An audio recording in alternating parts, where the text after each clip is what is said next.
Assalamu alaikum, dear friends. I play to Javed Ali Silro, and again today I am in front of you. As usual, I provided you very essential knowledge from the textbook of Constitution of Pakistan 1973. Of course, whatever present in the textbook of the Constitution of Pakistan 1973, I am relying on that. Obviously, it all depending upon the essentiality. जो भी लिखा हुआ है वो मैं आप तक पहुंचाने की कोशिश करूँ. Even I am also learning from this, and today, let's move to an important article of Constitution of Pakistan 1973. Very important, very important article. 184 article of Constitution of Pakistan 1973, जो कि अपना टाइटल भी उसका ऐसा लिखा हुआ है कि original jurisdiction of supreme court. Previous जो हम पढ़ चुके हैं अपना 183 आर्टिकल जो कि अपना seats of the supreme court पे मुश्तमिल था. तो अभी हम अपना मूव ऑन हुए हैं अपना नेक्स्ट आर्टिकल की तरफ जो कि वेरी इंपोर्टेंट है. वो है अपना 184 आर्टिकल जो कि original jurisdiction of supreme court पे रिलाय कर रहा है. तो आओ उसको आके मिलके पढ़ते हैं और सीखते हैं, लर्न करते हैं. 184 क्या है जो कि वेरी इंपोर्टेंट आर्टिकल है and original jurisdiction of supreme court है. तो चलो अपना लेट्स मूव पढ़ते हैं. 184 original jurisdiction of supreme court. 184 sub article 1, the supreme court shell to the exclusive of every other court have original jurisdiction in any dispute between any two or more governments. जबरदस्त जबरदस्त बाकी one of the very important article of Constitution of Pakistan 1973 184. अब ये क्या क्या है one sub article 1 में जो 184 का सब आर्टिकल 1 है वो कह रहा है कि जो सुप्रीम कोर्ट है, सुप्रीम कोर्ट अदर कोर्ट्स के अलावा जो भी अदर कोर्ट्स है उसके अलावा सुप्रीम कोर्ट के पास ओरिजिनल ज्यूरिसडिक्शन है. किस अपना मयार पे कि अगर टू गवर्नमेंट्स पे कोई भी अपना डिस्प्यूट आ रहा है तो उसके मुताबिक सुप्रीम कोर्ट 184 के तहत ओरिजिनल ज्यूरिसडिक्शन रखती है अदर कोर्ट्स को छोड़ के. ये 184 आर्टिकल का सब आर्टिकल 1 है. Very good. तो एक्सप्लेनेशन आगे लिखी हुई है, वेरी सिंपल था वैसे. एक्सप्लेनेशन वेरी इंपोर्टेंट है तो उसको मैं पढ़ना चाहूंगा. एक्सप्लेनेशन में लिखा हुआ है in this class governments means the federal government and the provincial government. Very good. जो आर्टिकल 184 में हमने सब आर्टिकल में वन में पढ़ा कि डिस्प्यूट बिटवीन द गवर्नमेंट्स, तो गवर्नमेंट की एक्सप्लेनेशन है. तो गवर्नमेंट कौन सी है, अपना क्या है गवर्नमेंट, उसकी एक्सप्लेन किया गया है उसको कि गवर्नमेंट प्रोविंशियल गवर्नमेंट और फेडरल गवर्नमेंट. उन गवर्नमेंट उसको कहा जा रहा है अपना एक्सप्लेनेशन में अपना 184 के आर्टिकल कॉन्स्टिट्यूशन 1973 में.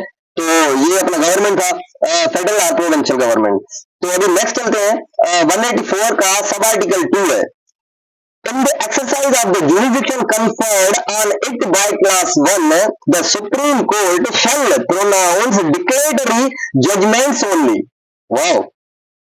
तो ये जबरदस्त लिखा हुआ है 184 के सब आर्टिकल 2 में कि जो सुप्रीम कोर्ट है वो अपने जो जुरिसडिक्शन जिसको एक्सरसाइज करेगी, जुरिसडिक्शन एक्सरसाइज करते हुए वो जब प्रोनाउंस करेगी तो उसको डिक्लेरेटरी जजमेंट कहा जाएगा. डिक्लेरेटरी जजमेंट कहा जाएगा. जब सुप्रीम कोर्ट प्रोनाउंस करेगी जजमेंट को तो उसको डिक्लेरेटरी जजमेंट कहा जाएगा according to article 184 sub article 2. अपने एक्सरसाइज फंक्शंस को एक्सरसाइज करते हुए original jurisdiction of the supreme court. तो अभी let's move to other sub article. तो 184 सब आर्टिकल 3 है जो कि वेरी इंपॉर्टेंट है. इस आई थिंक इस आर्टिकल का या इस कॉन्स्टिट्यूशन की जान है जो 184 सब आर्टिकल 3 है. आपको मैं सिंपल बता दूं 184 सब आर्टिकल 3 में जैसे कि सुओ मोटो है.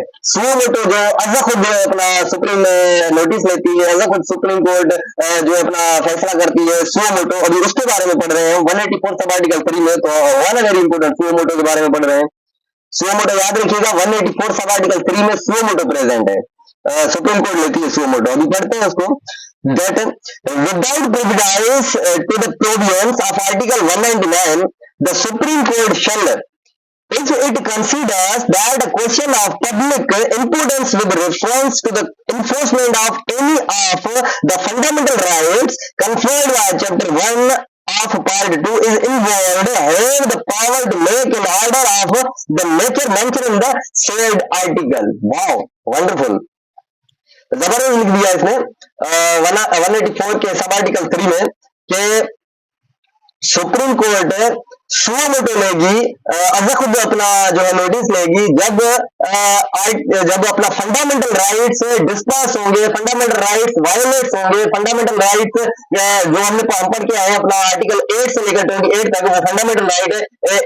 इस पे अगर कोई भी डिस्प्यूट होगा या अपना जो है अपना एनरोलमेंट अपना पूरी नहीं हो रही है, अपना ये डिस्पर्स हो रहे हैं, अपना फुलफिलमेंट नहीं हो रही है, तो उसके मुताबिक सुप्रीम कोर्ट जो है सुओ मोटो लेने का हक रखती है according to article 184 sub article 3। तो ये था अपना 184 article original jurisdiction of supreme court. तो हुआ ना अपना वन ऑफ द वंडरफुल, जो हमने ये भी पढ़ा कि अपना सुप्रीम कोर्ट एक्सप्लेनेशन भी पढ़ी, वन आर्टिकल भी पढ़ा कि सुप्रीम कोर्ट क्या करेगी, और उसके बाद सेकंड आर्टिकल भी पढ़ा कि सुप्रीम कोर्ट अपना कैसे एक्सरसाइज कर रही है, थर्ड आर्टिकल भी पढ़ा सुओ मोटो के बारे में था। तो I think this is very important and for memory, for remembrance, for exams, for our judiciary, even for our practice, even for our profession also. So thank you so much for listening. Thank you so much for hearing. Thank you so much. Thank you so much. This is only from the Constitution of Pakistan 1973 textbook. I am relying on this. Thank you so much. Thank